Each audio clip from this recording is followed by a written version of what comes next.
Not too long ago, I was watching YouTube videos with my girlfriend. We were at my apartment just hanging out at night. I have an apartment that's not the greatest. It's on the first floor and I have a little patio that goes outside from the living room through a sliding glass door. Overall, it's fine though.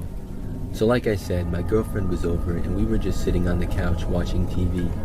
We watch YouTube or whatever all the time. It was probably like 9 p.m. or so. Suddenly, the screen went black for a moment, and then we were seeing some random phone screen. We were both very confused at first, but soon realized that someone must have connected their phone to my TV by mistake. There's a lot of apartment units close by, so you can connect to other people's devices if you really want to. We were seeing the phone screen of whoever this was going through their apps. I figured they would disconnect after realizing they were connected to my TV and not their own, and I expected the screen to return to what we were doing.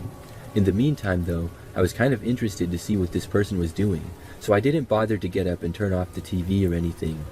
The person then went into the Photos app on their phone. Then they started scrolling through them one at a time. It didn't take me long to see myself among these photos. There were pictures taken straight from my social media pages, such as Facebook and Instagram, just screenshots of them. And then there were pictures of my girlfriend as well. All kinds of pictures of both of us, from both my Facebook and her Facebook as well. And the more this went on, the more confused and creeped out we were. There were probably 10 photos of each of us, and this went on for several minutes. My girlfriend and I were talking to each other in disbelief, wondering who this was and what they were doing.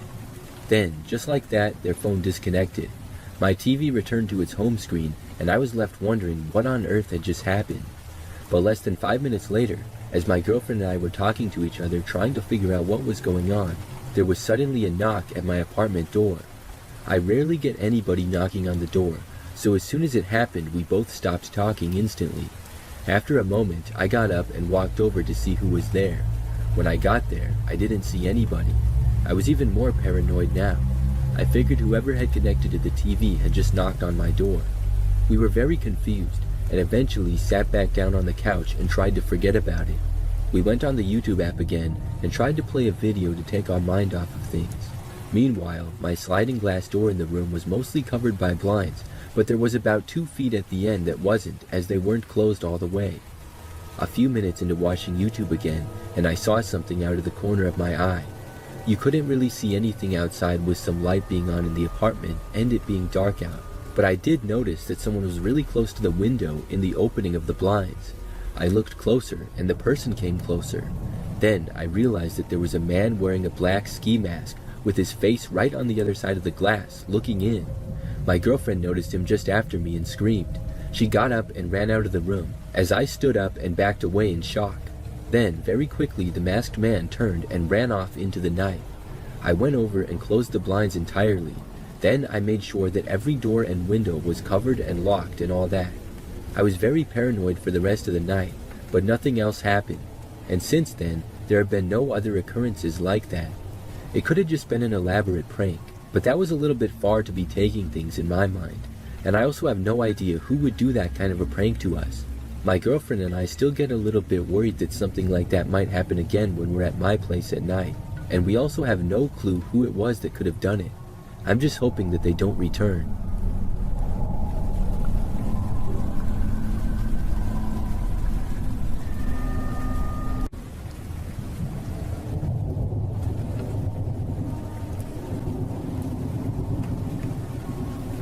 This happened one summer afternoon in 2018 when my partner, my stepdad, and I decided to check out an abandoned factory near my parents' house. We were just picking up my partner when we passed by it, and without thinking much about it, we started talking about exploring the place. My stepdad, who tends to act on impulse like us, pulled over right by the building and we decided to go for it. It didn't take long to find a way inside. The factory was falling apart with broken windows, walls crumbling down, and most of the roof was missing. The only real obstacle was a doorway that had some debris in front of it. We cleared that away, and as soon as we stepped through the door, something felt off. It was the middle of the summer, but the air inside the building was freezing cold. I don't mean it was a little chilly, it felt like winter. It wasn't even a damp kind of cold, like what you would expect from an abandoned building. And anyway, there was enough holes in the walls and roof that it shouldn't have been that cold. The inside was just as trashed as the outside, Piles of broken machinery, rusted metal, and old wooden beams lay scattered around. As we moved farther into the building, my partner and stepdad went ahead to check out another room, and I wandered off by myself to look through some cabinets that had been left behind. It was like everything had just been abandoned overnight. Files, worker IDs, and even older sheets from the late 90s and early 2000s were scattered everywhere. Most of the orders were packed and ready to be shipped, but none of them had ever been sent out. My stepdad pointed out how strange that was, and the factory looked like it had been closed for many decades, even though the most recent date I found was 2002. The building at most had been abandoned for 16 years. I have no expertise in something such as how quickly buildings decay, but the whole place seemed very run down for only 16 years. As we were talking about how weird the place was, I started feeling something else. It wasn't just the cold or the dust or the abandoned vibe. I was getting a feeling of danger, like something was watching us, or maybe waiting for us to leave. I can't describe it any better than that. It was like my fight or flight response kicked in, but I didn't know why. I told my partner and stepdad, and they agreed that we should head out. It was odd, and we hadn't heard anything or seen anything strange, but we all felt it.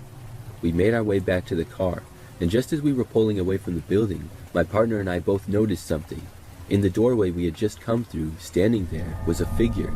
It was hard to make out clearly. It kind of looked human, but not exactly. Something about it didn't sit right. It was like a person, but not. The figure didn't move, as it just stood there, staring at us. My stepdad didn't seem to notice since he was too busy driving. My partner and I looked at each other at the same time and asked if we had seen that thing in the door, so it was definitely not our imagination. We never went back to the factory. I can't shake the feeling whenever I drive past the building to my partner's house. I drive past the abandoned factory so often, and I wish I had never gone inside, because I think about it every time I drive by.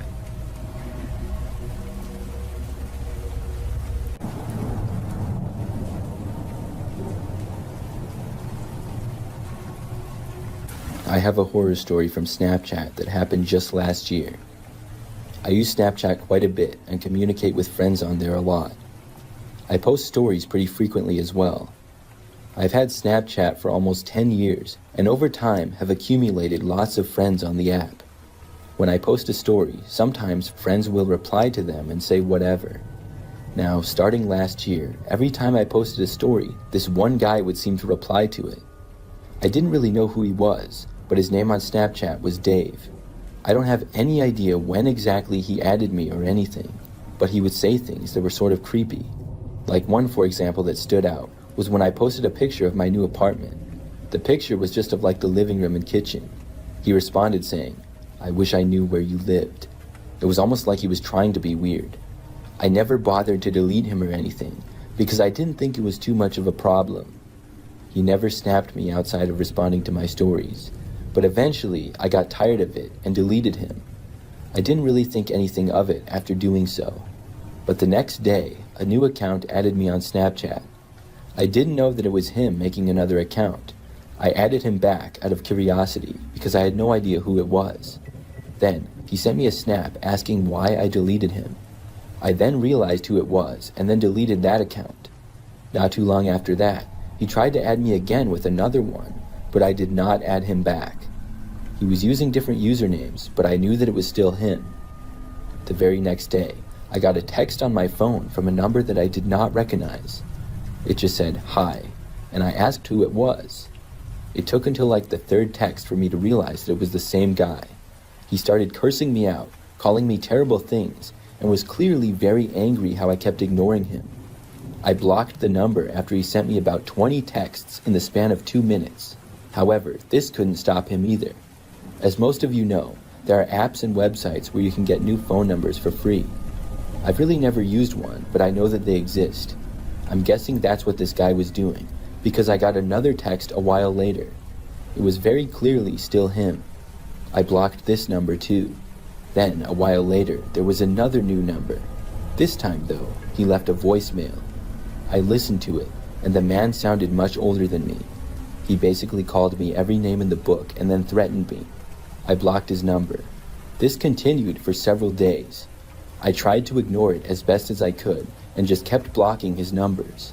Soon, though, I decided to get a new phone. I sort of needed one anyways and decided to get a new number as well. I also changed my Snapchat username. After that, I never heard from the guy again. Hopefully it stays that way.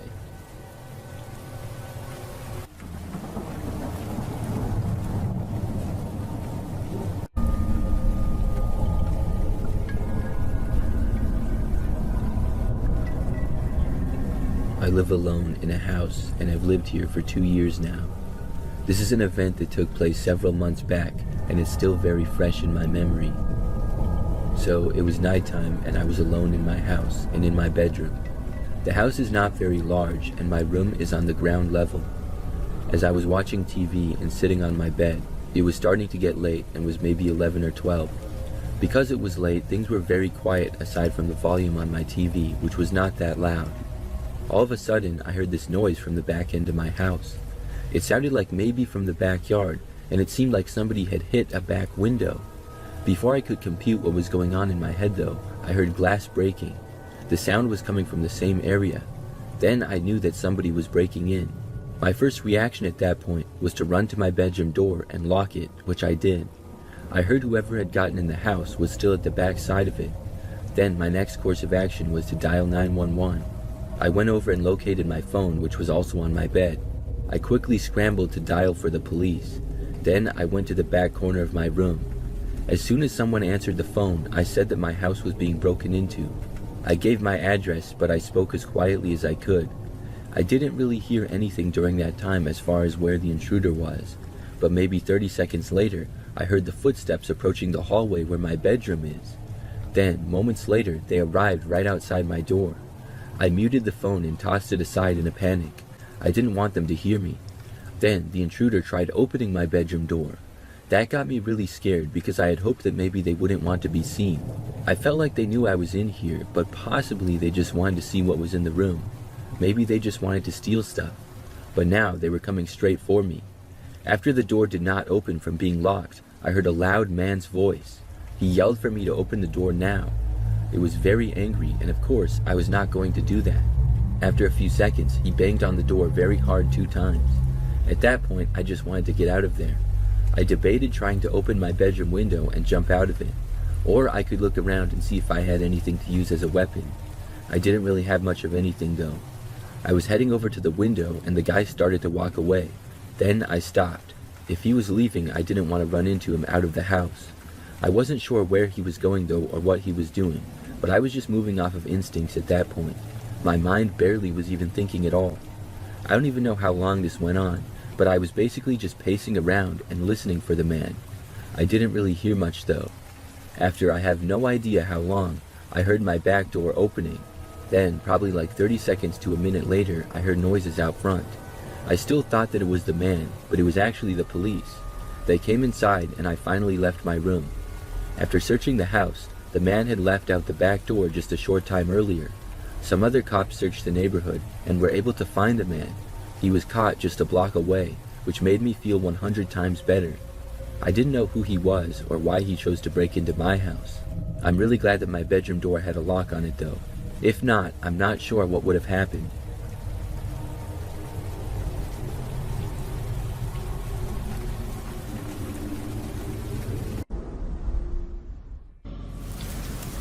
I live in a small country where things still go bump in the night, and that doesn't go for just creepy local legends. Dark strangers, cartels, I think you get the idea. Where I live, nowhere is truly removed from the day-to-day dangers of the unknown. It was a dark night. I found myself home alone. Here, it isn't uncommon for the entire family to live together. Grandparents, parents, children, grandchildren will all share a growing piece of property for wealth and security. It's the simplest way to live. But as you can imagine, being home alone is a rarity. With so many people under one roof, it's almost impossible to time anything just right to ever be actually alone. So I did what I always do. I hooked up the surround sound throughout the living room and turned out all the lights. I bundled up on the couch with my favorite snack and watched whatever I desired on the big family television. Despite the ever-present danger I mentioned earlier, I remember the evening being quite relaxing. Rain and a breeze moved in along the coast and created a pitter-patter against the roof. As the night went on, I thought I heard someone at the front door. As I moved to investigate, the sound and movement stopped. But being a stormy night, and that I had the sound up so loud, I truly in my heart believed I'd simply heard something that wasn't there. I turned back to the movie and did my best to relax. That's when the back door began to rattle. I adjust myself on the sofa to get a better look. When someone starts to knock, a frantic, heavy banging against the hard wood. I froze in place. Whatever I dismissed as storm sounds, or maybe just the junk blowing around in the backyard, is now undeniable. There's someone trying to come inside the house. Everyone who lives there naturally has a key. Whoever is outside the door clearly does not. At the time, I'm an 18-year-old man. I'm running through the logical scenarios in my head. Whoever this is, they tried to open up the front door, then slip around the side of the house and is now trying to force the back door open. This isn't cartel or a monster. Anything with real bloodlust would have forced the front door open. I reasoned that it's a common thief, probably someone very nervous and trying to remain unseen. Being 18, I decided to take them head on and show the world this asshole picked the wrong house. I moved from the couch to the kitchen, grabbed the biggest cleaver I can find. 10 inches of dingy, ugly steel. Still, the door handle is twisting back and forth. Go time. I have no idea what's going to happen, but I'm down for whatever. There's nothing like the mentality of a teenager. "You don't know who you're messing with," I shouted through the door. The stranger on the other side stopped shaking the handle for a moment. "I know you're out there. You have 3 seconds to get the out of here, or I'll cut you up." They didn't care. The knocking started again, even harder than before. My confidence quickly faded. I took a deep breath and readied myself. In my head, this was do or die. Hoisting the cleaver over my head, I unfastened the bolt and threw open the door before me. It wasn't a burglar or a gangster of any kind. It was my sweet little grandma. She stood there soaking wet with an expression of agitation, but also unmistakable terror. "What are you doing?" she shouted at me. "Me? What are you doing at the back door?" I asked. "I thought you were an intruder." No. She laughed as she stepped inside the house. I went and paused the television while she shut her coats by the door. She explained that she'd gotten home during the storm, tried knocking for a while. That was the noise I heard at the front door. I guess she knocked for quite a while because she finally gave up and decided to try the back door. The front entrance has a little cover, so she figured that even if it were locked, at least she would be out of the rain. That's when I started to hear the commotion and decided to go to war with whatever was outside. Glad I didn't though, because I seriously almost killed my grandma.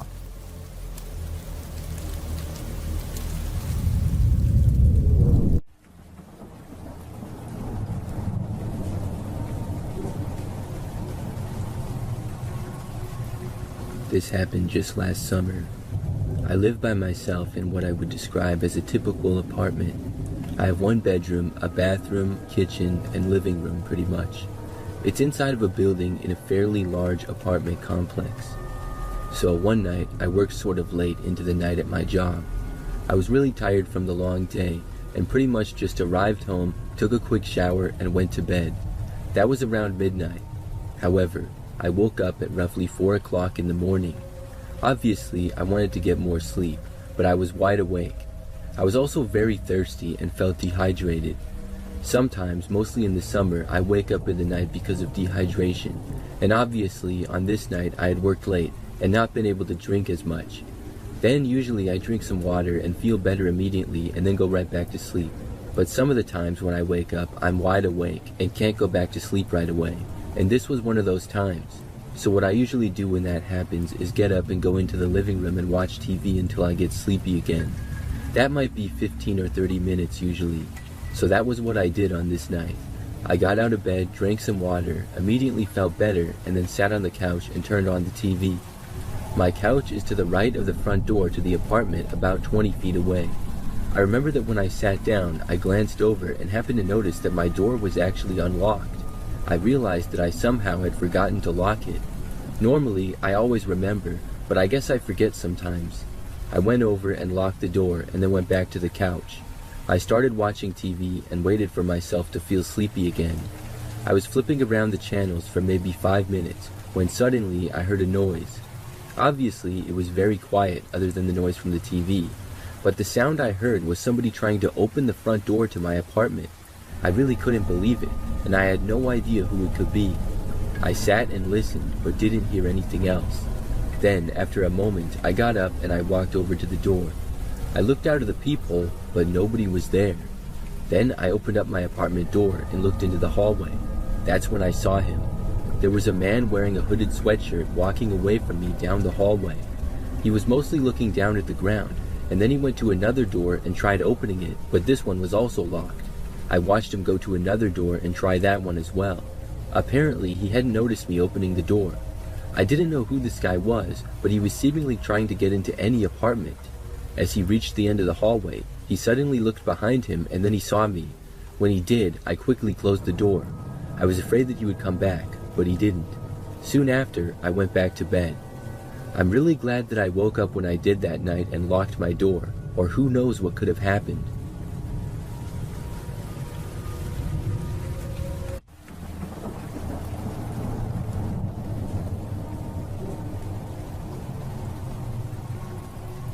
I work at Starbucks, and something happened a few weeks ago that really freaked me out.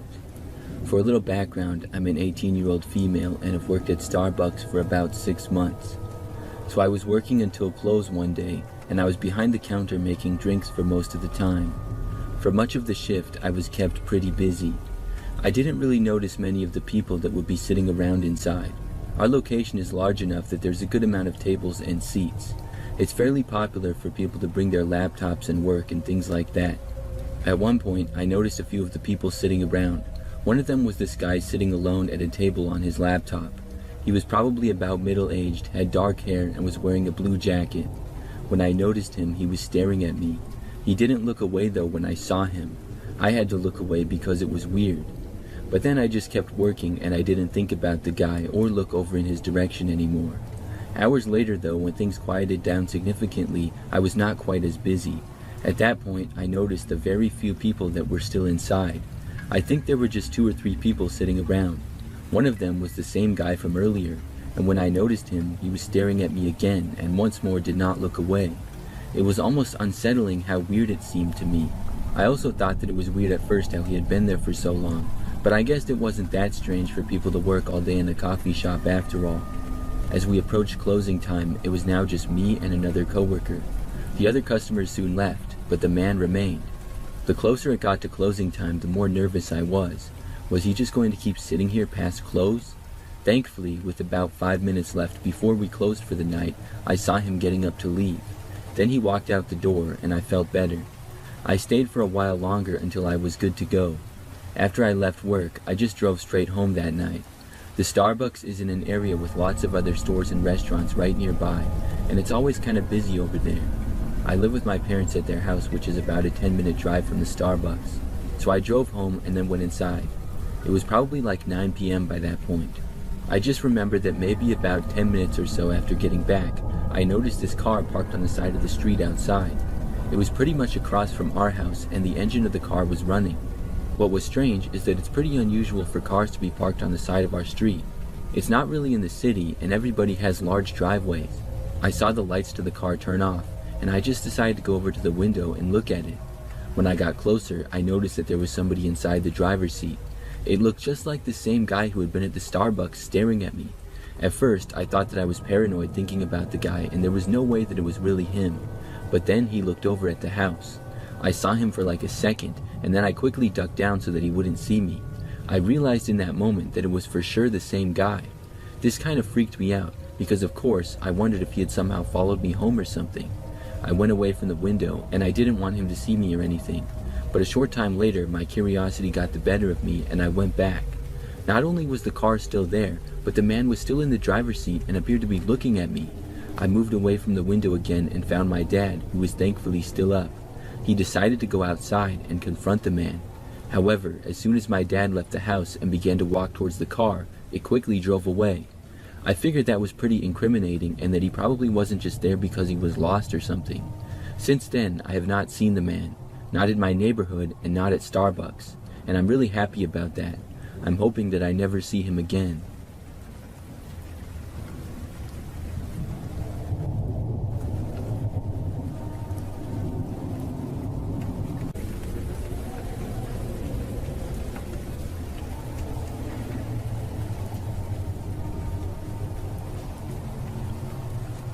I live alone in a house that I'm renting in a fairly average neighborhood.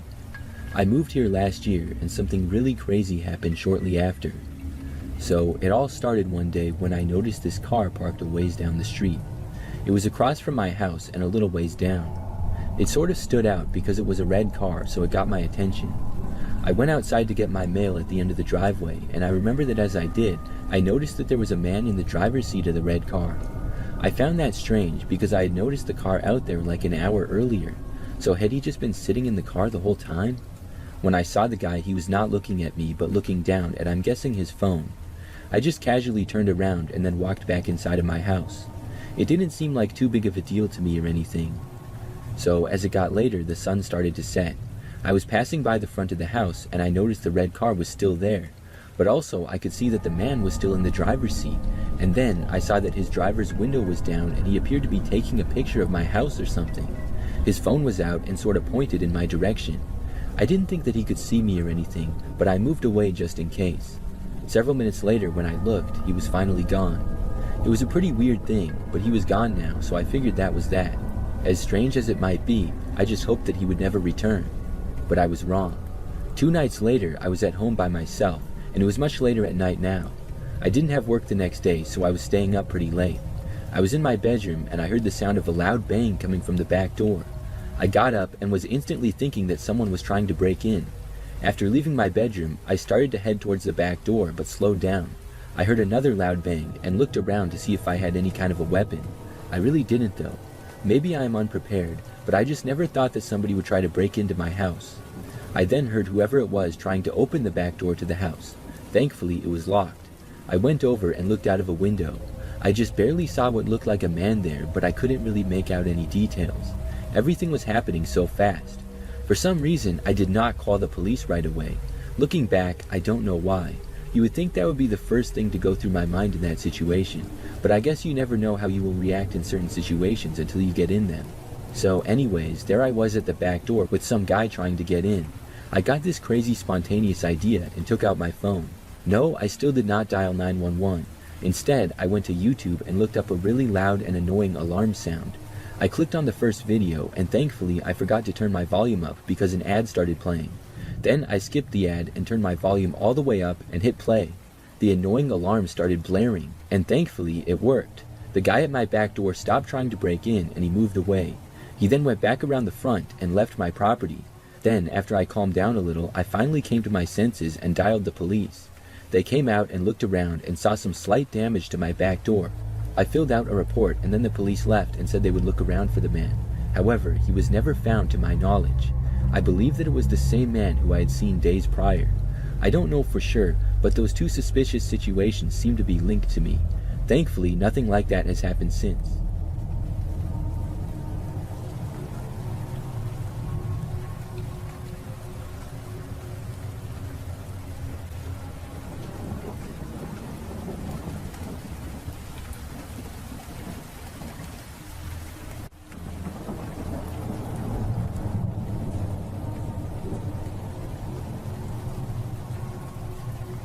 About 25 years ago, I used to work at a gas station.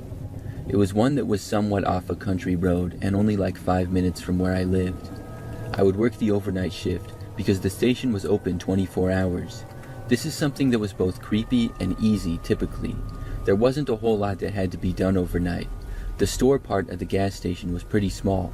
It had a good amount of snacks and drinks, so I would do some stocking of the shelves and organizing here and there. Most of the time though, I would just sit behind the counter. We had this TV that was hanging from the ceiling in the corner that I used to watch at a really low volume. Without that, I would have been truly bored out of my mind most nights. But the TV was amazing, because this was before smartphones, so I couldn't just go online or whatever. During the day, a lot of people would drive on the road that the gas station was on and they would stop. At night though, it was kind of the opposite. We would seldom get any customers. An occasional car would drive by and sometimes stop in for fuel, but normally if they did, they wouldn't come inside of the store. In fact, the gas station stopped being open 24/7 sometime in the late 2000s, and about 5 years ago it was converted into a smoke and vape shop. But back to the story. To be honest, when people did stop there at night, I always hoped that they wouldn't come inside, because being by myself in the middle of the night, whenever anybody came in, it always seemed kind of sketchy. There were a few strange people, but overall not that many scary experiences. One really stands out though. It was a night like any other. The time was roughly 2 o'clock in the morning, so this was among the quietest times of night for me. I was just sitting behind the counter and looking around the empty shop. To my right was the door to go inside, as well as 2 very large windows looking out to the gas pumps. Surrounding the station all around was pretty much wildlife. There was a dense woods right across the street, and next to the property was some tall grass and quite a bit of trees scattered around as well. We hadn't had any customers in the gas station in well over an hour. I don't think that I had seen a car in a long time either. I remember glancing out of the windows though and noticing what appeared to be a man. He was walking slowly from the sort of wooded field area next to the gas station and making his way towards the gas pumps. It was really strange to see because there was no real place that he would be coming from. After making his way to the pavement, he just kind of started standing around for a while. It was very strange. I kept watching him because I was very curious as to where he had come from and what he was doing. The man was bald, looked to be maybe in his 40s or so, and had a slight beard on his chin, I remember. He was also wearing sunglasses. After standing around and looking the other way mostly for like 2 or 3 minutes, he started to walk towards the gas station. I thought at that point that he was going to go inside. He walked all the way towards the doors. Then the man stopped, took out a cigarette, and started smoking it. He did not go inside the store. After smoking for a couple minutes, he then started walking away and crossed the quiet street. Then the guy literally walked right into the woods, which had me really puzzled. It was very strange because there was no path to go into the woods or anything. It was just like dense forest all around. That alone was one of the strangest things I had ever seen. But it got weirder. So maybe 30 minutes later, we still hadn't had any more customers. Out of nowhere, I saw movement outside and I looked up. I was just on time to see the same man emerging from the woods. After that, he walked across the street and back onto our property. This time though, he walked all the way to the front door and actually went inside. When he was in the shop, he started walking for the counter. I said hi to him, and the man said that he needed $1,500. I had a bad feeling when he said that, but hoped that I was misunderstanding him.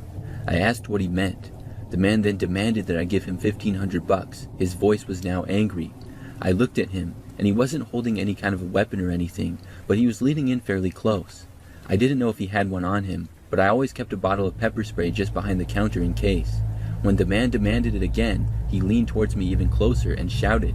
That's when I took the pepper spray, pointed it right at his face, and let it rip.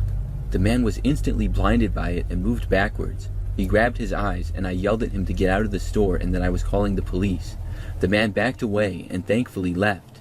When he got outside, he walked around covering his face, then crossed the street again and went back into the woods.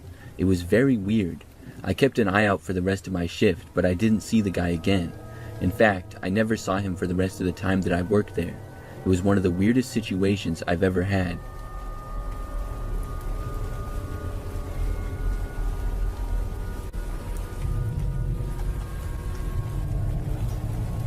Several years ago, I worked a temporary job as a part-time security guard. It was a job that I was not really qualified for, but I guess there wasn't really any requirements. There was this building in the sort of downtown area of the city that I lived in. The building was a mix of some offices and some other businesses. It went up several stories and connected to other buildings as well. During the day, the building was open and there would be somebody who worked at the main desk. Many people would walk through the building during the day, but at night it was closed, and for some reason they still needed a security guard. I would literally just sit in the desk all night and do nothing. Nobody ever came to the building, and I never had to talk to anyone. I wore a security guard uniform that was similar to a cop's outfit, but I was certainly no cop, not even close. The only training I got really was to call the cops if anything happened. But on the other hand, I could just sit down and go on my phone for hours and get paid for it. I could play games and watch YouTube videos and do whatever I wanted really. I would also walk around the lobby area and some of the connecting hallways to get my steps in. I didn't mind the job much because it was just part-time, so it didn't really get old. Anyways, one night I was working, and by this point it was probably after midnight. I know that I was at my desk like usual when somebody knocked on the door. This was something that had never happened before. There were 2 glass doors that were at the main entrance. Obviously, they were locked now. I wasn't really sure why somebody would be knocking on the doors, but I felt like it was my job to go and check. They also tried to open the doors as I got up, so I walked over to see who was there. When I arrived, I saw a relatively young woman standing there outside. It was a fairly cold night and a little rainy as well. By this time, really nobody else was out walking on the sidewalks or streets. When I got to the door, she was motioning for me to open it. I knew that I was to never let anybody in the building after close, so I tried to tell her through the glass that we were closed and she could not come in. She didn't seem to get it though, and motioned that she could not hear me and for me to open the door again. So reluctantly, I did. I opened the door just a small amount and I told the woman that the building was closed. She said something like she was very cold and needed to use the restroom quick. I told her that the building was off limits, and I gave her directions to a building nearby that was actually open. She did not seem satisfied, but accepted what I said and started to walk away. Then I closed the door and went back over to my desk. That was the first time that anybody had ever come to the door while I was working. In fact, it was the first time that I had ever interacted with anybody at the job. However, not more than 20 minutes later, I heard a knocking at the door again. This was really weird, but then I figured that it was probably the same woman there again for some reason. I walked over and saw that there was now a man standing right outside the door. He had a hooded sweater on, but that didn't seem very suspicious because the weather would call for that. The man knocked again and waved me over. I walked over to him, and then without really giving it a second thought, I opened the door a crack. I was going to tell him the same thing that I told the woman. However, literally the second that I opened the door, the man barged his way in, pushing the door into me. Then he pushed me over, knocking me to the ground. Before the door swung back and closed, another man forced his way inside and stepped over me as I was on the ground now. I did not have any weapons, and I wasn't getting paid enough to stand there and fight the guys. So I got up and quickly ran out the door and left the building. The men were now both inside to do who knows what. I ran a safe distance away and I called the police. I walked around the sidewalks freezing cold, hoping that the men didn't come after me or anything. Soon though, the police got there and I flagged them down. 3 cars with a total of 5 officers arrived on scene, and some stayed and talked with me while others entered the building. And thankfully, they were able to apprehend the 2 men who were still inside the building. They also tracked down that same woman who I had talked to earlier. Apparently, she was the getaway driver for the men and was in on it, which made sense. After that, I went back to work, but quit a short time after. That was a little too much action for me. I'm still mad at myself for opening the door and letting the guys in. I had just talked to the woman and that had gone fine though, so I wasn't really thinking. I guess maybe their original plan was to try to get her in the building. When that didn't work, they decided to go in by force.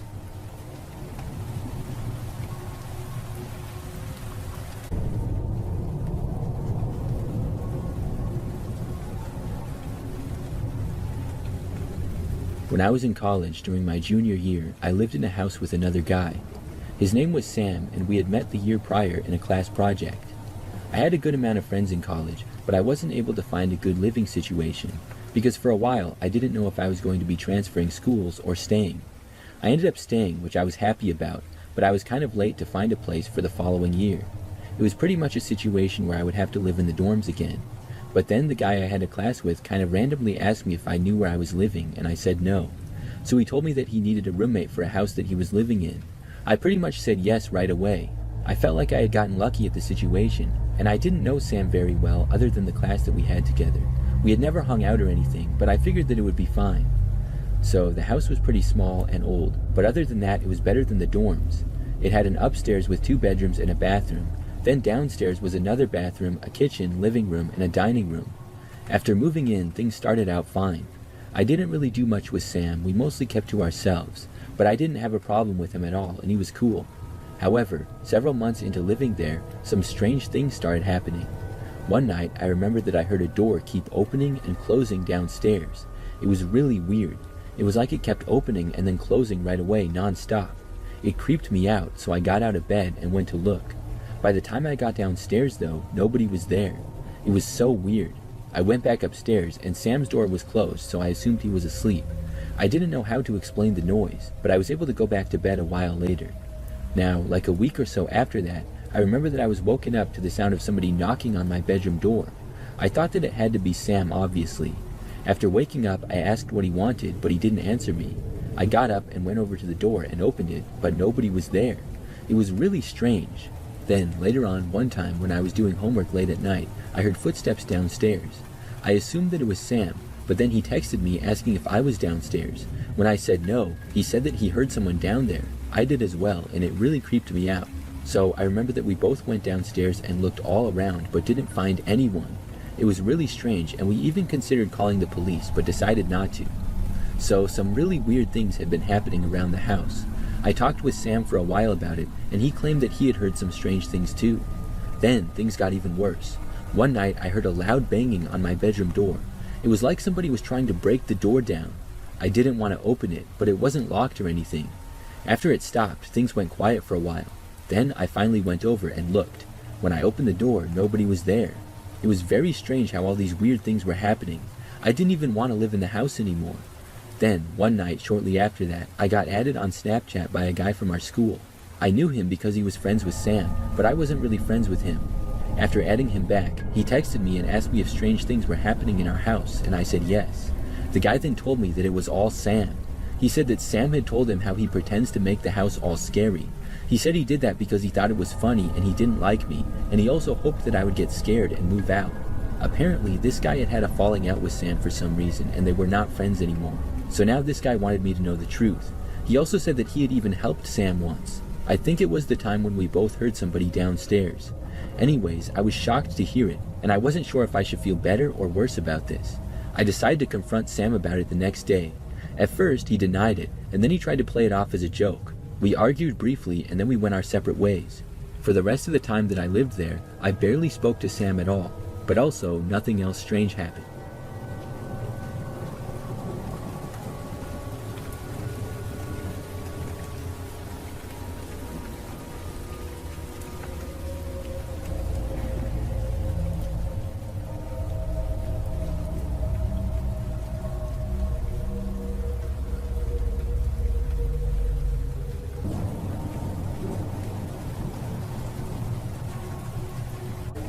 I live alone in a small house that I rent, and this happened just a few weeks ago.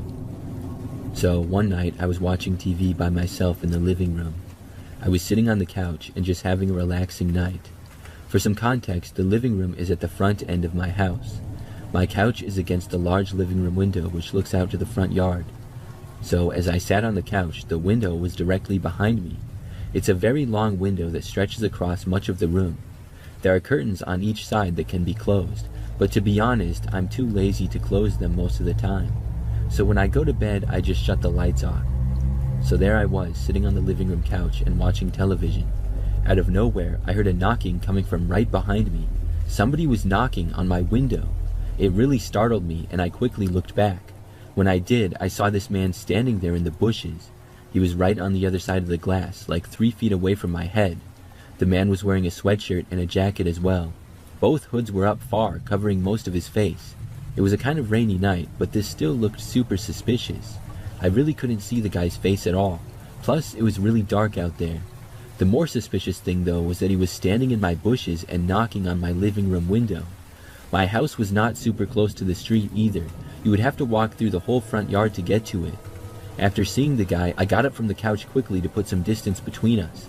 I moved back to the edge of the living room. However, the man did not move. The guy still stood there looking at me, but also sort of looking down kind of. He didn't wave or say anything. I kept watching him, and he kept seemingly watching me. After probably a minute or two, I yelled at him. I asked him what he was doing. At first, the guy did nothing. He didn't answer me. He didn't even really react. Then, he moved away from the window to the side, going out of my view. It did not appear as though he was going off my property, but just to another area of the house. I moved out of the living room to try to figure out where he went. He had gone in the direction of my bedroom, so I went there and looked out of the window, but I didn't see him. Then I went around my house looking out of every window. I didn't see the man anywhere. It was possible that he had left my property, and I was hoping that was the case. My front and backyards are not that big, but I do have some trees and bushes. Plus, there really isn't much lighting at all, so I couldn't really see. I went around looking out of the windows from all angles. I went into the kitchen to look into the backyard, and I still didn't see the guy. So I decided to go outside to look. I wasn't trying to hunt him down or anything. I just wanted to verify that he was off my property and the vicinity for my own peace of mind. So I went out the front door and then walked around my house looking. I didn't see the guy at all, and I felt fairly confident that he was gone by now. What that was all about, I didn't know, but I went back inside and tried to relax again before bed. It was pretty late by now, and I had been planning on going to bed pretty soon anyways. I was up in the living room for a little while longer and nothing happened, so I went to bed. However, I found it very hard to get to sleep. I wasn't tired anymore, and I was feeling paranoid from the strange man at my window.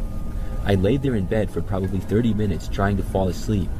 Then, as I was laying there, I heard the sound of somebody loudly trying to enter my back door. Thankfully, it was locked. I got up and I started turning on all the lights in my house. I also called the cops. Then I started looking out of all the windows. I didn't see anything. I'm guessing that it was the same guy, but he was gone now. When the police got there, I told them about what happened. I gave them a description and they said that they would look around. But after searching my property in the immediate area, they didn't locate him. He hasn't been back since, and I'm hoping that I never see that guy again.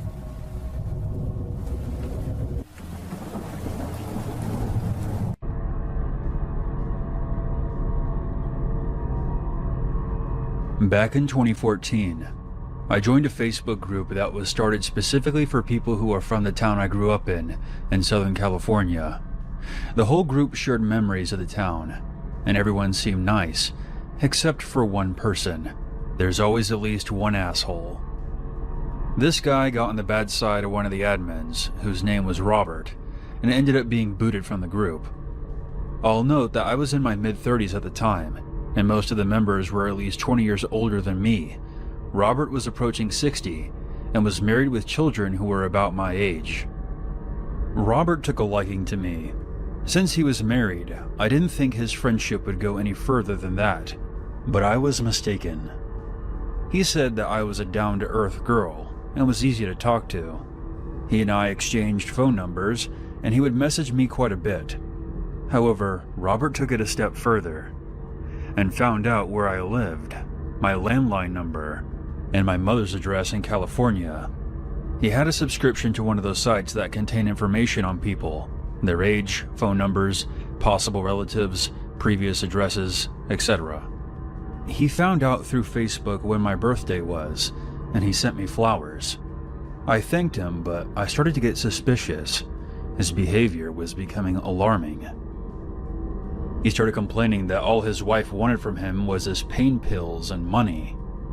Around this time, I met the man who would eventually become my husband, and of course, I announced it on Facebook.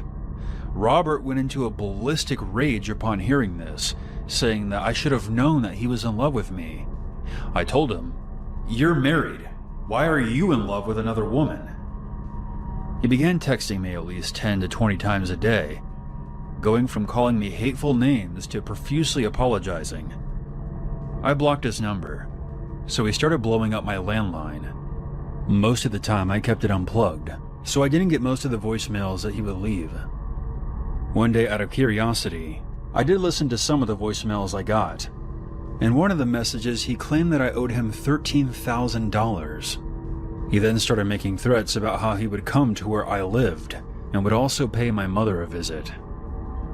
I blocked him on my landline and informed my mother about the situation.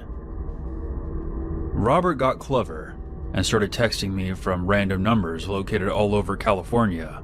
He even sent letters to my home, and nothing he said in those letters made any sense. That's when I decided that I needed a restraining order. I tried twice through my county court, but since I lived in Washington State at the time, the judge wouldn't grant it, since we lived in different states. Once Robert found out that I couldn't file a restraining order, he sent me more hateful messages and told me that I would never get rid of him. So I went back to court with the new messages. For this new hearing, Robert mailed in a letter of rebuttal. He claimed that he was a civil servant who had worked at a school district at one time and was an electrician by trade. He also said that he was on disability and couldn't drive longer for more than a half an hour without experiencing excruciating pain, and posed the question, how could he possibly come to Washington State? I told the judge that this wasn't true, because he openly posted all day about his motorcycle trips to Malibu on Facebook. Regardless of the evidence, I wasn't granted a restraining order, and I felt failed by the system. I blocked him on all social media emails, and phone numbers, but he obviously would still call using new numbers. He made a duplicate Facebook page with my profile picture and sent out friend requests to all of my friends. He had my real Facebook profile blocked, and I found out when a friend messaged me, "I got a friend request from you, but I already thought we were friends." My friend then told me that this fake profile of mine was making all kinds of posts talking shit about me. My friend reported it, and thankfully Facebook took it down. I changed my cell phone number, and I eventually moved into a new place. Things died down for a while, but Robert somehow found me on LinkedIn. After that, I straight up deleted LinkedIn and Facebook, and I saw that he even followed me on my YouTube page. I don't know how to remove someone, so I just blocked him there.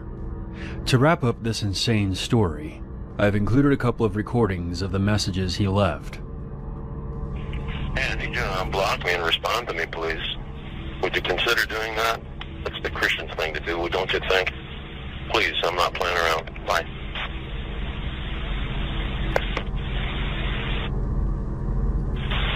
Look, if you don't respond to me, you're not leaving me too many choices here, and there only leaves me one, and I don't want to do that, and I don't want to blindside you. I wish you would just talk to me. We could work this out, but obviously you don't want that. But you're not leaving me much of choice, and I won't be going after a paycheck. Bye.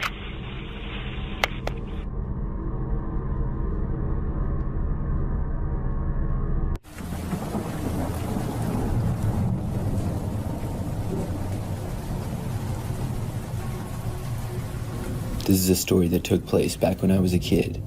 I was probably somewhere between the ages of 8 and 10. At that age, I loved Christmas, mainly because of all the things that I would get. I lived with my parents, brother, and sister in a 2-story home in a typical neighborhood. Each year, we would do lots of decorating inside and outside of the house. Our Christmas tree would go in the corner of our living room, and all the presents would go underneath it. On Christmas Eve that year, we went to my grandparents' house, and then we were going to my uncle's on Christmas. That night, on Christmas Eve, after we all went to bed, I had a difficult time falling asleep. I usually did when I was a kid because I was always so excited for Christmas.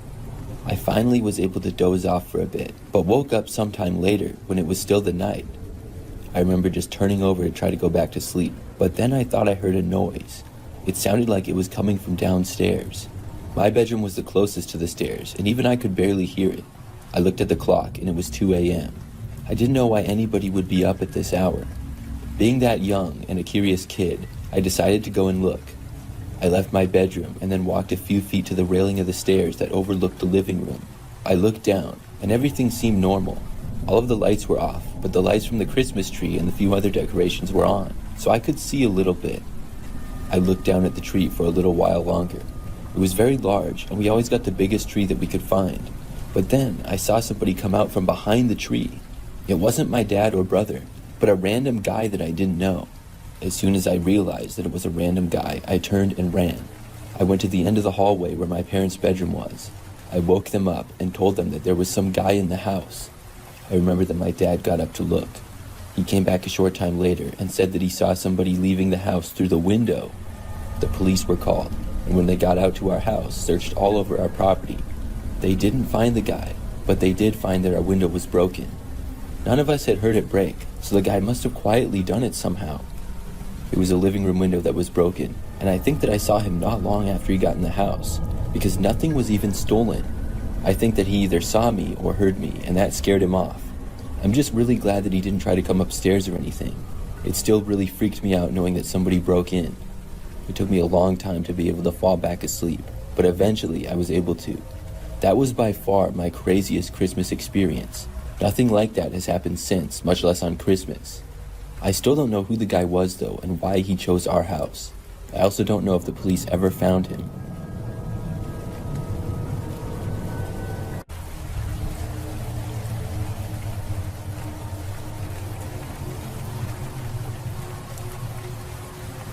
Each year, when I was a kid, we would celebrate New Year's Eve and stay up late. Normally, I would go to bed at about 10 o'clock, but on New Year's Eve, I would stay up until around 2 a.m. My sister and my parents and I would play board games and watch movies. We would then watch the ball drop when it was midnight, and would stay up for several more hours. I think this happened when I was about 12 years old.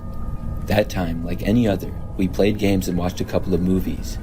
This continued well past midnight, and at roughly 2 a.m., we all got tired and finally decided to go to bed. We could sleep in the next day because nobody had work or school. Our house was on a pretty quiet street. Other than that, it was a pretty typical neighborhood. I stayed up a little bit later than everybody else that night because I was watching a movie in the living room. When it ended, I finally went to bed. I remember getting back into my bedroom and turning out the lights. When I did, I could see very clearly into the front yard because of the moonlight.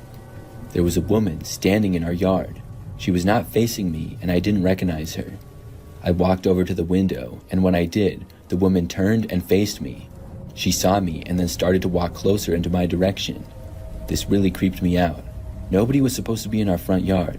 Nothing like this had ever happened before. I moved away from the window and hid. I ducked down and laid on the floor so that she couldn't see me. My window was pretty large, and I did not have a cover on it at the time. Now, my bedroom was also on the second floor, so she couldn't directly reach me, but I was still terrified. I waited there, just hoping that she would go away.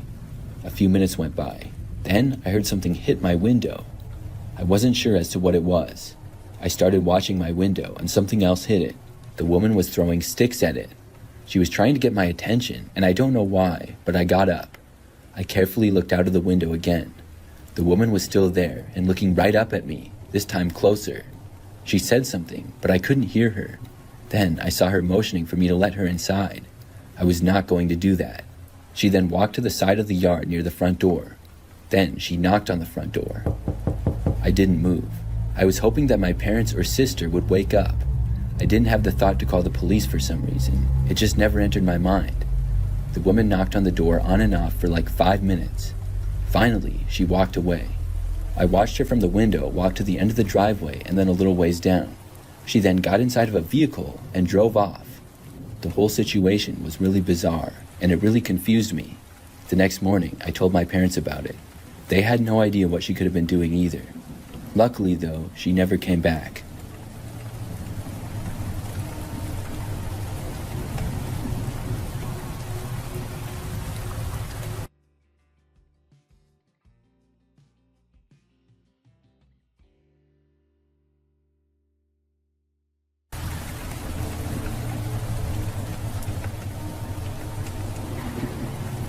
This is something really bizarre that happened to me last winter. I live by myself in a smaller one-story home.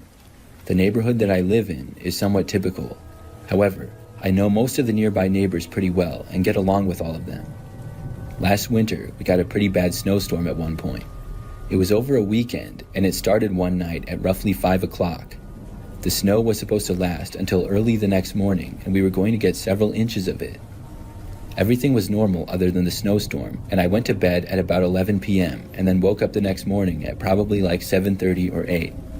My bedroom is at the front side of the house, and as soon as I sat up and looked out of the window, something shocked me. There was a snowman that was built and looking right into my bedroom window. The snowman was very well done and had eyes and a mouth made from buttons. It was probably about 5 feet away from my window. It spooked me at first until I realized what it was. But then, I wondered how it got there. I certainly hadn't made it. It had to have been my next-door neighbor's kids. My next-door neighbors were a husband and wife who had kids in their early teens and middle school ages. They were the only kids in the immediate area of the neighborhood. Still, it seemed kind of unlike them to do that. Why wouldn't they just build it in their own yard? Plus, they were usually well-behaved, and I didn't think that they would even go into my yard without permission. I went outside to snowplow my driveway.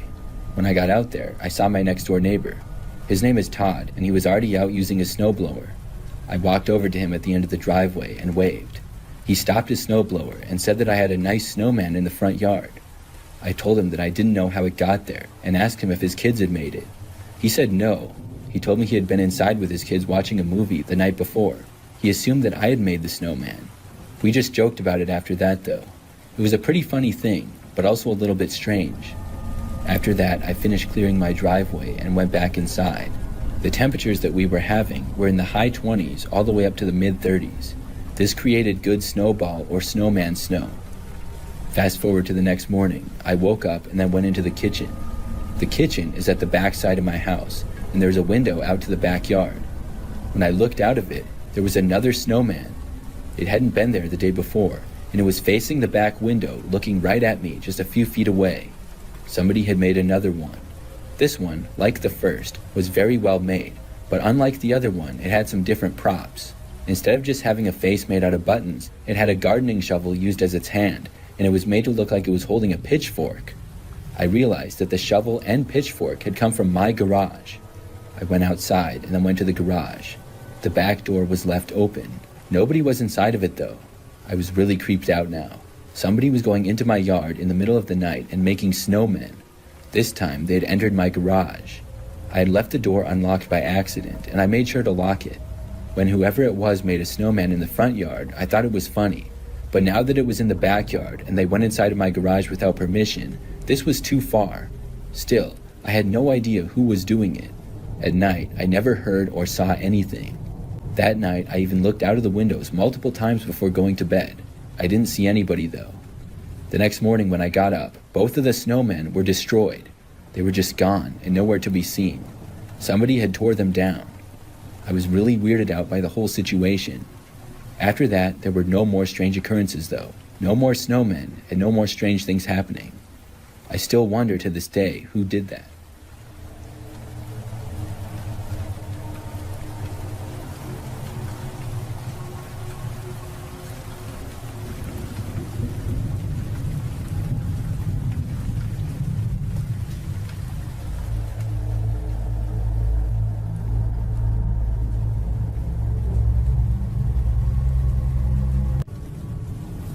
It was about a year ago when my parents and sister went out of state for a sports tournament, and I was left alone in the house for 3 days.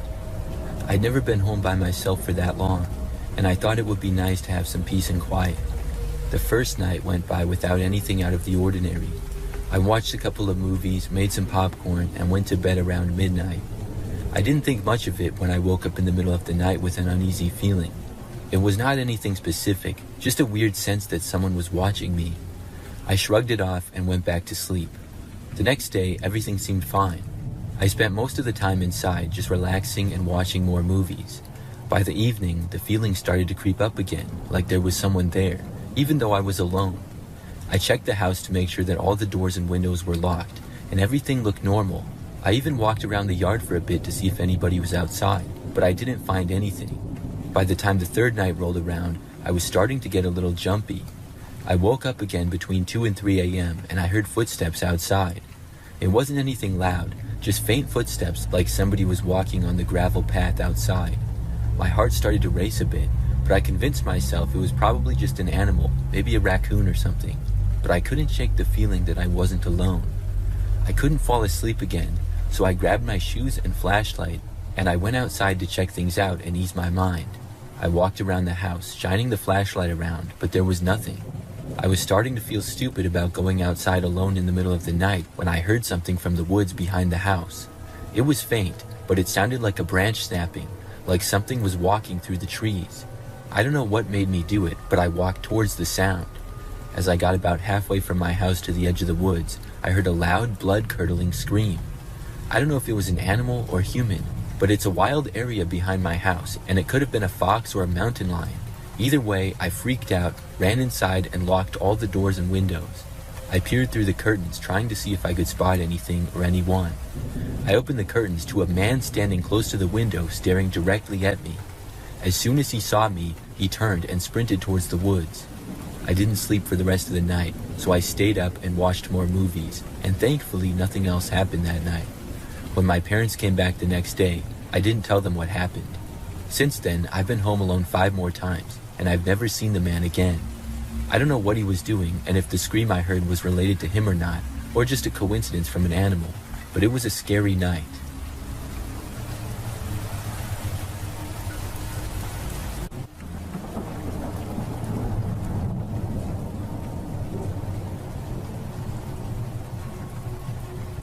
For a short time period, I used to work as a customer service representative during nights.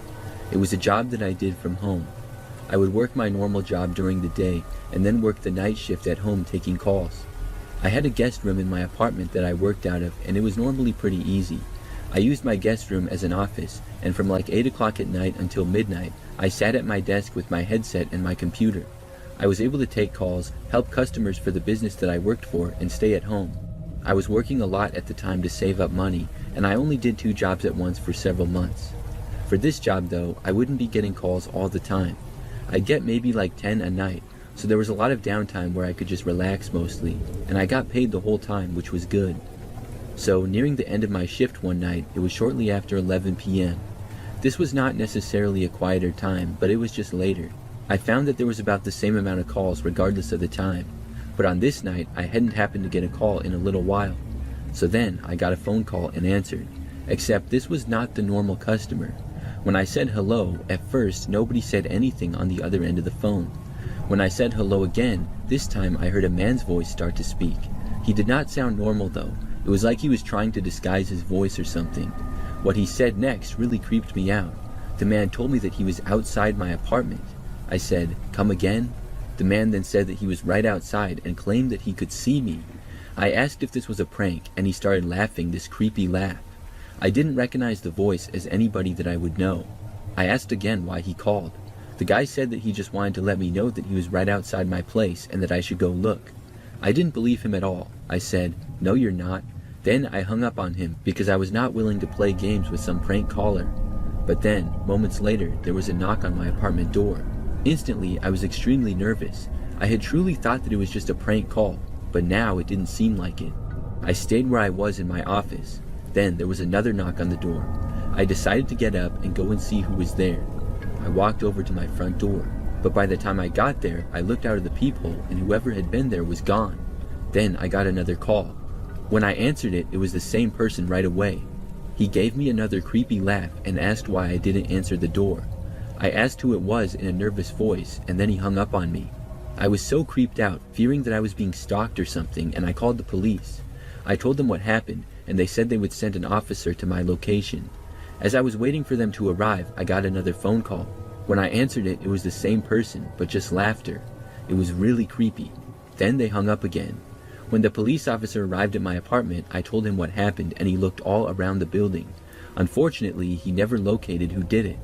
After that, for the rest of my time working that job, nothing else like that happened. I still don't know who did that to me or why.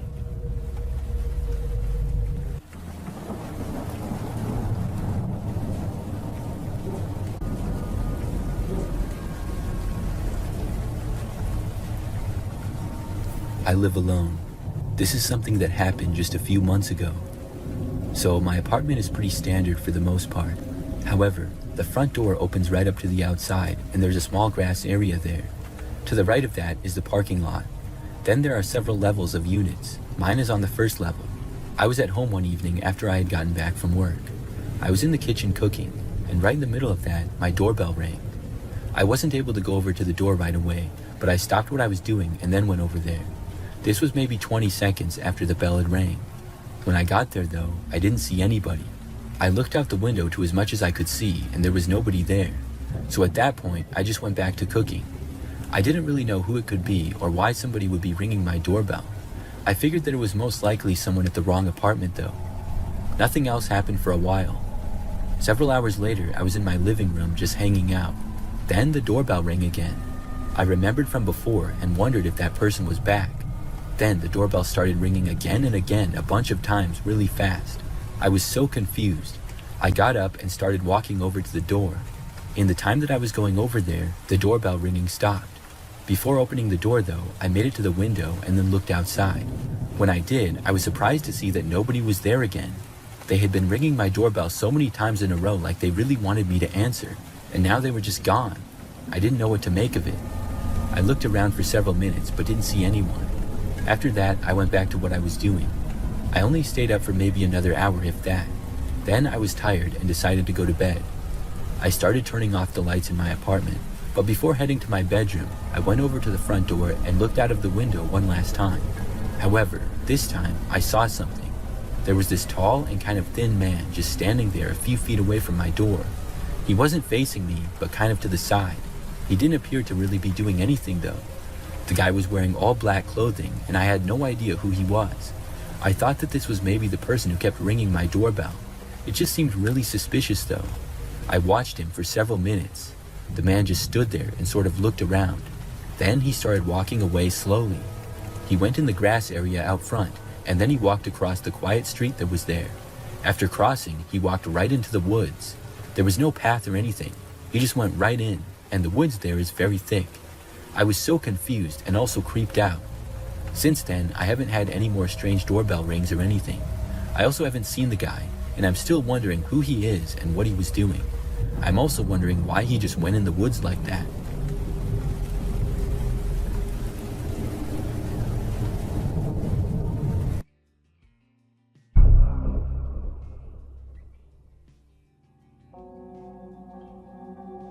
Between 8th to 10th grade, I was deeply involved in a small Minecraft building server.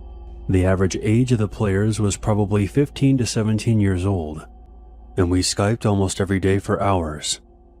We quickly grew close and would follow each other on other social media platforms. I became really close with one member in particular. His name was Peter. He was in the same grade as me, and I heard rumors that he might have had a crush on me. Rumors that he denied. I found the idea laughable, since we only knew each other online. We were in the same grade, but not in the same school, so I brushed it off, and things were okay for a while. But eventually something felt off. During our conversations, I started catching him in small lies, which bothered me. Deciding it was time to distance myself, I stopped talking to him. A few months later, after no contact, Peter texted me out of the blue. He said that he might transfer to my high school to qualify for an in-state college tuition. His plan was to live alone and support himself while still in high school. My stomach dropped. This felt very wrong and out of nowhere. Still trying to stay calm, I told him that his plan was absolutely insane and pointed out how oddly convenient it was that he just happened to choose the school that I attended. But he insisted that this was a coincidence and that his plan would work. I really hoped that he was bluffing, just messing around.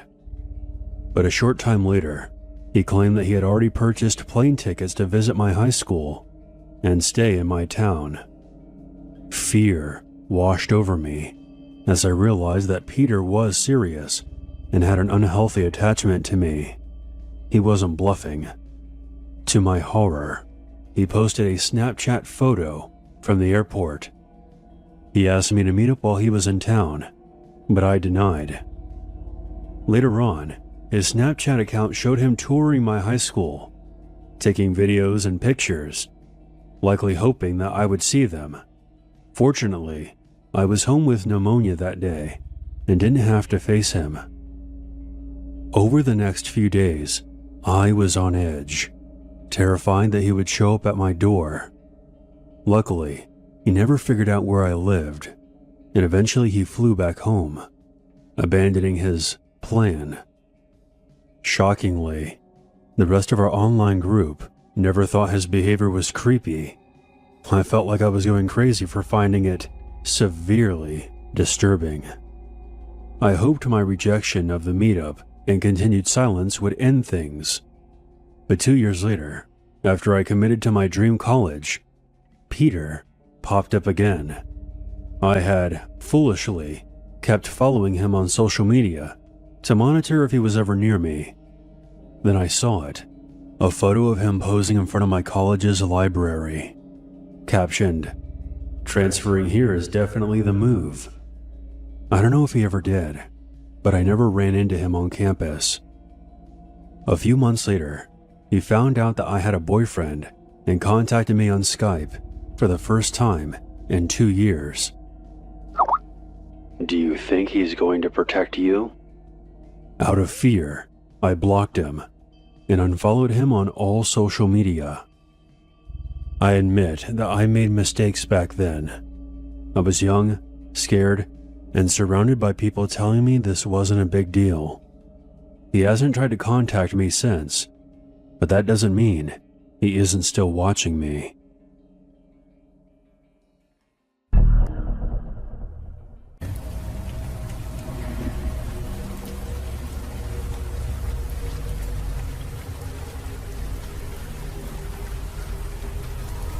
Back in the day, I used to work at Sears. This is when they were doing really well and had tons of stores. If anybody doesn't remember Sears, they were a large department store that sold many things like appliances and clothes. It's mostly gone out of business in recent years though. But when I worked there, we would get lots of people in the store. Well, one time I was working a long day in December. With it being around Christmas time, there were lots of people shopping for gifts and stuff. It was also a weekend, so that added to it. I worked basically all day and I saw countless people. When I was finally off of work, I was happy to go home and was tired. So I just remember that I clocked out of work and then left the store. I went out to my car and then drove back home. It took maybe 15 minutes or so to get back. Then I parked my car in the driveway and got out of it. However, as I was walking up to my front door, I heard a car coming down the street, which was usually very quiet. I noticed it but didn't really think that much of it at all, and I kept going. However, as I was opening my door to go inside, I happened to hear the car slowing down. I looked over to see that the car was starting to pull over to the side of the street in front of my house. So I stopped and I kept watching it because I wanted to see what this car was doing. I did not recognize the car as a neighbor or anybody that I knew. The car pulled over and came to a stop just in front of my mailbox. Then the driver's window rolled down a little and I saw somebody open up my mailbox and then put something inside of it. I couldn't really tell who the person was from where I was. I think it was a man, but I'm not 100% sure. Anyways, I didn't really know what this person was doing or what they had put in my mailbox. After that, they rolled their window back up and then they drove away. I went back outside, and after seeing that the car was out of my sight, I walked down to my mailbox. I opened it and I looked inside to see an unmarked envelope. I brought it inside. When I opened up the envelope, there were several Polaroid pictures in it. They were all pictures of me. The first were me working at Sears earlier that day when I was at the registers working as a cashier. I had not known that any of these photos were taken. They were taken at a distance too, so it was not obvious to me and I never noticed it. There was then a photo of me walking in the store, I think when I went on my break. And the last photo was of me walking out to my car in the parking lot after work. This was clearly taken from inside of a car that was also in the parking lot. I hadn't noticed any of them. Of course, I was very freaked out by this. I didn't know what to do about it or anything. I didn't go to the police or report it, but I did tell my friends as well as coworkers. They were all just as confused as I was. The rest of my time working at Sears, I didn't notice anything else like that, and I never saw that car at my house again. I'm not sure where the pictures are. I think I still have them somewhere, but I couldn't find them. It's been so long. But I'd still like to know why that person did that. Was it just an elaborate prank? Why would they choose me though? And they must have followed me home without me noticing. It's all very strange. Something really creepy happened to me last month. I live in an apartment building. It's pretty standard for the most part. The place is nice and most of the residents seem nice as well. It's not a dumpy place or anything, but it's not the greatest in the world either. I've lived here for almost 2 years and it's been good. There's a mailroom just inside the doors on the first floor where we get packages and stuff. I order things online all the time, and I have an Amazon Prime account that I use a lot. It's very convenient because you can get next day deliveries sometimes. I remember that my coffee maker broke one day and I decided to order a new one. I drink coffee quite a bit, especially in the mornings before work. So I found one on Amazon for next day delivery. I saw when I was at work the next day that it had been delivered, and I went down to the mailroom when I got back home from work. However, when I arrived in the mailroom, I couldn't find my package. There's usually a lot of packages in the mailroom, but I looked at each and every one of them, and mine was not there. I didn't know if somebody had took it by mistake or what, because it said that it had been delivered. So I went back up to my apartment, and I was going on Amazon trying to figure out how to get my money back or something. Then, suddenly, there was a knock on my door. This was nighttime, so I didn't know who could be there. I got up and walked over to the door and looked through the peephole. Nobody was there. I opened up the door out of curiosity. There, sitting on the ground, was my coffee maker. I picked it up and was just so confused. I brought it inside and saw that the box was already open. The coffee maker was inside of it, but I had no clue why it was left on my doorstep now. After thinking about it for a while, the only thing I could think of was that somebody else took it by mistake. Maybe they thought it was theirs and opened it and then realized that it wasn't theirs. I really didn't know. That didn't seem to make a whole lot of sense, but I couldn't think of any other logical explanation. I also didn't know who had done it. I decided not to contact Amazon or anything. I figured this was just a freak thing and it wouldn't happen again, and at the end of the day I had gotten my coffee maker like I had ordered. After a few days, I pretty much forgot about it. I used the coffee maker and it worked fine and everything. Well, sometime the next week, I ordered something on Amazon again. This time, it was skincare stuff. I went down to the mailroom to get the package when I got home from work again. It said that it was delivered. So when I looked in the mailroom, once more, I could not find it. When I looked at every package there and none of them had my name on it, I remembered back to the last time. I thought to myself, this better not have happened again. I went back up to my apartment and really did not know what to do. Sure enough though, later on in the night there was a knock at my door. I quickly went over to it and opened it. Whoever had knocked was gone, but my skincare products were also not outside the door. Instead, there was a note there. I picked it up and read it. It said, "To get your package, come to 112. That was the number of another unit on my floor. I didn't know all my neighbors or who exactly lived in 112, but I now knew who was stealing my packages. I did not go to the room to get it. Instead, I reported it to management of the apartment building. They ended up investigating by looking at the security footage. A guy who I had seen around a few times but never spoke to was the culprit. It showed him taking both my packages back to his apartment, then putting the things on my front step. He ended up getting evicted for it. Why he did that, I don't know."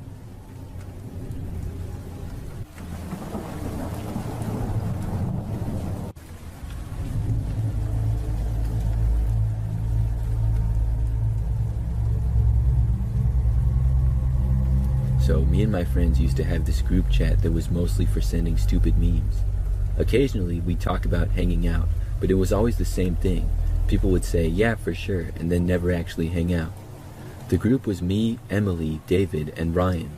Ryan was your typical guy, always getting into weird situations and trouble. He was constantly meeting sketchy people on eBay or Craigslist, trying to make a quick buck off random stuff he had lying around. One day, Ryan was selling his four-wheeler and asked us to come with him because he didn't trust the buyer. We told him, if you don't trust him, why sell it to him in the first place? But Ryan didn't get what we were trying to say. He barely even acknowledged that it was a red flag. We were all confused as to why he wasn't seeing what seemed obvious to us. We told him to just leave it and wait until he could find a more trustworthy buyer, but he didn't listen.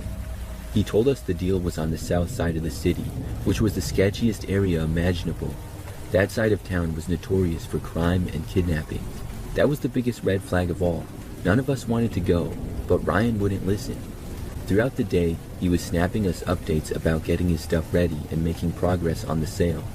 I messaged one of the other friends in the group chat privately and told them, I don't think we should let him go over there. They replied, why not? He's a grown man. If he gets into trouble, that's on him. We warned him. I thought that was a pretty stupid reason to abandon a friend who might get himself into serious trouble. No one else was listening to me though, and they insisted I was overreacting. They said if Ryan needed to learn a lesson, then so be it. Hours went by, and Ryan was at the person's house. We kept checking up on him because, like I said, the whole thing felt wrong. He kept snapping us back, reassuring us that everything was fine and that we were overreacting. But still, we couldn't relax until we knew he was safe. Then he sent a snap of himself in a basement.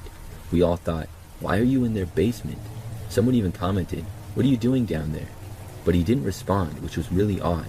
I figured maybe he was busy talking to the buyer and just wanted to update us. But then he snapped another picture from a different room in the basement. It was getting weirder and weirder each snap. Still, we ignored it because we figured if he was snapping us, he must be okay. The next snap was in a dark room showing someone's feet, but they weren't Ryan's feet. That's when we realized someone else had taken Ryan's phone and had been snapping us the whole time, pretending everything was fine. We started panicking. We tried to check his location, but the person who had his phone turned it off. We knew something was seriously wrong and that we needed to act fast, but we didn't know what to do. We tried calling his phone, but it went straight to voicemail. We thought about contacting his family, but none of us knew them. We were stuck. Someone suggested driving to the area to try to find his car, but we knew that could take hours and maybe even days, and it wasn't a guaranteed plan because we didn't even know the location. The next snap came in and I nearly lost it. It was a photo of fresh blood on the floor, wet, bright red, and horrifying. We all froze. That's when we realized we weren't just overreacting. Something terrible had happened. We immediately FaceTimed each other and tried calling the police from someone else's phone. But without any concrete evidence or location, we couldn't do much. We were completely out of luck. We all went to bed that night, frantic and unable to sleep. Days and weeks passed, and we didn't hear a thing from Ryan. Then, about 6 months later, we saw his face on the news. He'd been reported missing. I thought to myself, if we had just gone with him or stopped him, maybe we could have done something. After months of searching, the police gave up. Then, out of nowhere, someone found Ryan walking down the highway in nothing but his underwear and shoes. He looked starved, barely alive. When we finally got the full story in the group chat, we couldn't believe what had happened. To be honest, I can't even talk about it. It's too gruesome and traumatizing. I'm just glad that Ryan is alive.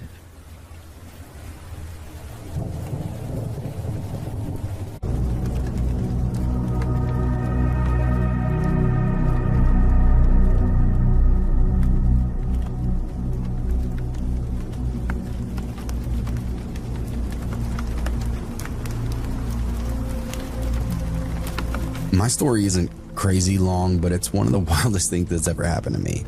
I still think about it now and how close I came to getting ripped off by people I thought were my friends, so here we go. It was a Friday night a few years back. I was supposed to go out with Ethan, Marcus, and a few other buddies. Just some bar hopping, nothing major.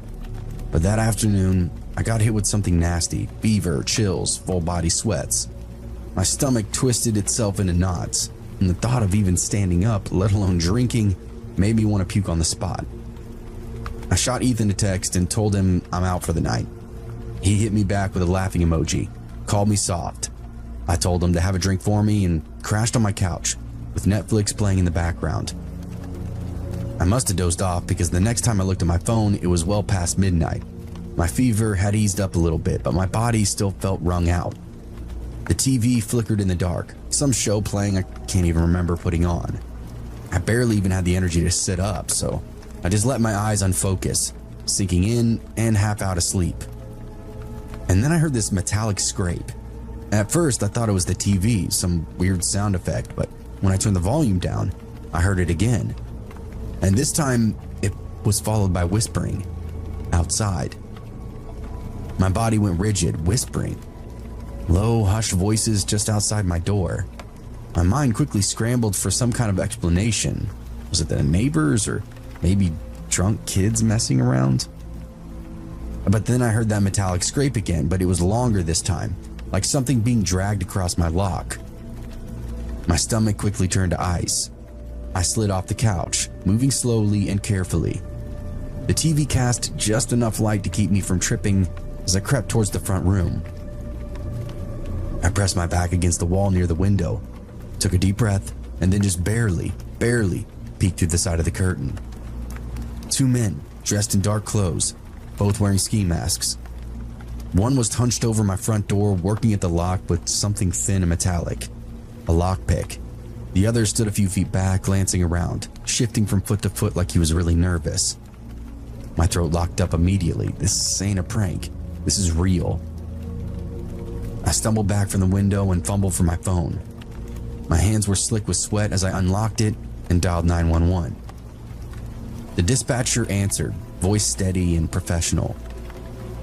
911, what's your emergency? There's two guys outside my house. I swallowed hard. They're trying to break in. Can you confirm your address, sir? I gave it to her, whispering. My body felt electric, every nerve on edge. Where are they in the house? Front room. I can see them through the window. I don't think they know I'm home. Stay quiet. Officers are en route. I peered back through the curtain, breathing barely. The guy at the door continued to jiggle the knob, muttering something. I could just make out his voice now, rough and impatient. But at the same time, it was familiar. A sick feeling crawled up my spine. I knew that voice.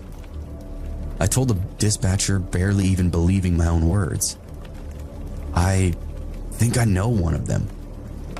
There was a pause on the other end. You recognize him? I mean, I can't see his face, but his voice? My mouth went dry. Yeah, I do. Were you supposed to be out tonight, sir? That question hit me like a slap. I blinked, my brain working slower than it probably should have been. Yeah, I whispered. I was supposed to be out tonight. The dispatcher's tone then sharpened. It's not uncommon for burglars to plan jobs based on when they know somebody won't be home. You may have been targeted by somebody you know. A cold weight then settled in my gut. I stared at the guy at the door, his build, his movements, the way he was shifting when he got frustrated. Every part of him was screaming something I didn't want to believe. Ethan. That realization made my skin crawl. My friend? A guy I was supposed to be out drinking with. He thought I wasn't home. He thought my house was empty. The dispatcher kept talking, telling me to stay on the line, but I wasn't listening. I hung up and called Ethan. Outside, I saw his phone light up in his pocket. He froze. The other guy just looked at him, confused. Ethan hesitated and stared at his phone for a second. Then, instead of answering, he sent it to voicemail. My stomach twisted and I called again. This time he didn't even check, just let it ring. I swallowed down the fear and that rage bubbling up underneath my skin. I typed out a text with shaking fingers. I'm home and I can see you. Ethan checked his phone and stared at the screen, and then bolted. I watched him and the other guy sprint down the street, their dark figures vanishing into the night. But they didn't make it far. The second they hit the driveway, red and blue lights flashed and sirens ripped out through the air. The cops were already here. The moment the sirens hit, Ethan and his accomplice skidded to a stop, and for a split second, they looked at one another, then bolted in opposite directions. It didn't matter though, the cops were already fanning out, voices barking commands. Hands where I can see them! Down on the ground now! Ethan hesitated just for a second, then dropped to his knees, hands in the air. His friend wasn't as smart.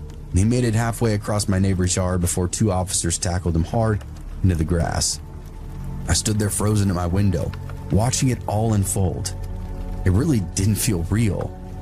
The same guy I shared drinks with, laughs with, confided in, was now cuffed, face down on the pavement. A few moments later, the officers knocked on my door. I let him in, and my legs were still feeling like they weren't attached to my body. I gave my statement and recounted everything that I saw. The whole time, my voice was distant, like I was telling somebody else's story. It turns out Ethan and his buddy weren't first-timers. They were tied to a string of break-ins across the town. Small stuff mostly, electronics, cash, anything they could flip quick. He'd been robbing houses for months and months now, including mine apparently. The reality of it all didn't hit me until after the cops left and my house was quiet again. I locked the door, double-checked the windows, and then sat in the dark staring at my phone. I don't really know what I was waiting for. A follow-up for the police or my friends, really anything, but nobody reached out. I sat up for most of the night totally perplexed, half paranoid. It was a really weird feeling. I ended up just taking more cold and flu medicine and forced myself to pass back out. Over the next few weeks, I distanced myself from some of the more sketchy friends I'd made over the years and got all the info I could on Ethan. He went away for a few months, maybe a year, but he's out and about again. He even tried apologizing to me, but I still don't talk to him. Folks like that definitely aren't worth the trouble.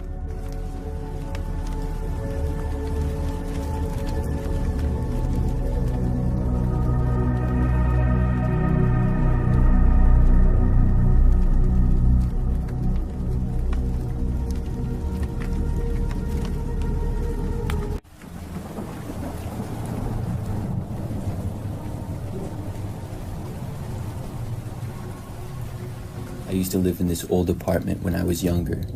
It was really an old house that was converted into a duplex, I guess. I had a kitchen, living room, bedroom, and bathroom.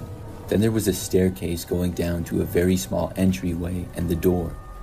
The other side, I guess, had basically the same thing, but I didn't know who lived there or anything.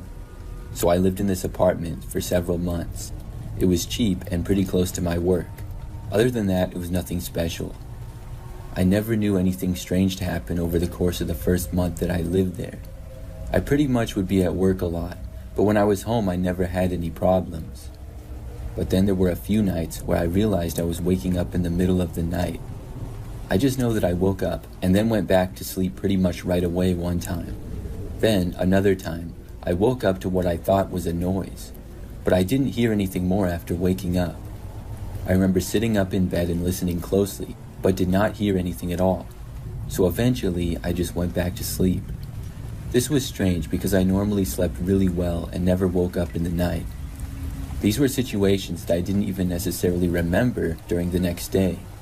But then, when I woke up in the middle of the night for a third time in about a week, I was sure I heard a noise, and I found it really strange. Once more, I sat up and listened, but I didn't hear any more noises. I couldn't figure out if I was dreaming the noise or if it happened when I was awake. It just seemed pretty strange. But after a while of nothing again, I finally fell back asleep. I wasn't really sure what was going on, or what was the cause of me waking up. But then, one of the very next nights, I remember that I woke up again. I don't really remember hearing any noises, but I also was like wide awake immediately after waking up, which was weird. I didn't sit up, but rolled over to my other side. I was looking in the rest of the room, which was completely dark, but I then heard a small creaking sound. It was as if my bedroom door was being opened slowly. I looked over and saw that it was. Then I saw somebody suddenly enter the room from the doorway. It was a man, but I couldn't make out any details. The guy took a step into the room, but did not advance any farther. I was literally too scared to move. It was so dark that I'm not sure if he knew I was awake or not. The man then took out some sort of camera and took a picture of me. Then he disappeared back behind the doorway, going into the hall. I honestly couldn't believe it. I didn't know what on earth was happening. Then I heard some creaking from the floor in the hallway, and I heard a noise like a door being opened and closed. It was quiet, but noticeable. After that, everything went completely silent again. I sat in bed without hearing anything for probably the next 10 or 20 minutes. I wasn't sure if I was being robbed or what, but I hadn't heard any noises in a long time. I finally got up and walked around my bedroom. There still was no other sounds, and then I left and went out into the hallway. I turned on a light and did not see or hear anything. Then I went around every room slowly and looked around. My place really wasn't that big, so it didn't take me long to realize that the other person was gone. But when I got to the end of the hallway upstairs, past my bedroom and across from a closet, I realized what must have happened. There was a door leading to my next door neighbors. However, this door I was told was not in use and was always locked. It even had a small table with a lamp on it in front of it, and the door was painted the same color as the wall, so it wasn't really that noticeable. But I knew that had to be where the person had gone. For some reason, the door must not be locked on the other side. After that, I couldn't sleep. I stayed up the rest of the night. In the morning, as soon as I was able to, I contacted the management from my place. I reported what was happening, and I started looking for another apartment immediately. The next few nights, I stayed at a friend's. Long story short, there was a man who lived next door, and he was caught. I'm happy that he never got in my place again after that. The times I had been waking up must have been when he left to go back to his place, possibly when he was closing the door. I will never forget seeing him in my room. It was the creepiest situation that's ever happened to me.